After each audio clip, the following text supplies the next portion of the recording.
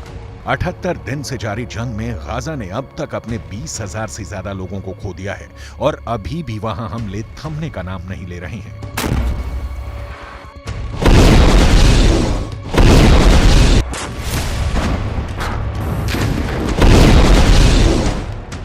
IDF यानी Israeli defence force के प्रवक्ता की ओर से कहा गया है कि गाजा में भारी मात्रा में हथियार हैं।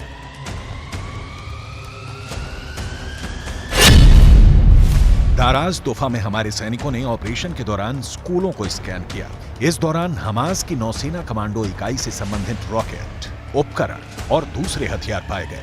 इजरायली बलों ने जमीनी युद्ध के दौरान हमास के एंटी टैंक मिसाइलों और रॉकेटों सहित लगभग 30,000 विस्फोटक उपकरणों को भी नष्ट कर दिया है या उनको जब्त कर लिया है।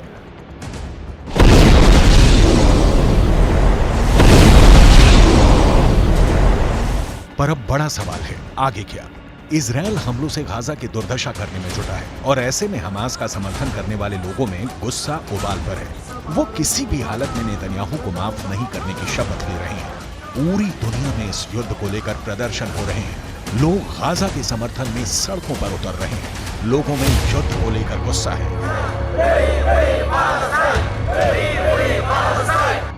ये यमन है। यहाँ लोग हजारों की संख्या में इजराइल के खिलाफ प्रदर्शन कर रहे हैं और साथ ही अमेरिका के खिलाफ भी नारेबाजी हो रही है।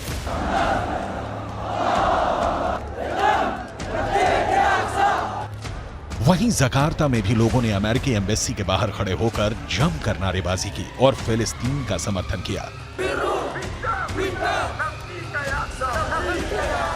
Inilah bentuk bahwa kita peduli terhadap warga kita di Palestina ya, karena isu ini adalah isu kemanusiaan ya. Jadi harusnya ini jadi isu global yang memang harus kita sama-sama peduli terhadap masalah ini.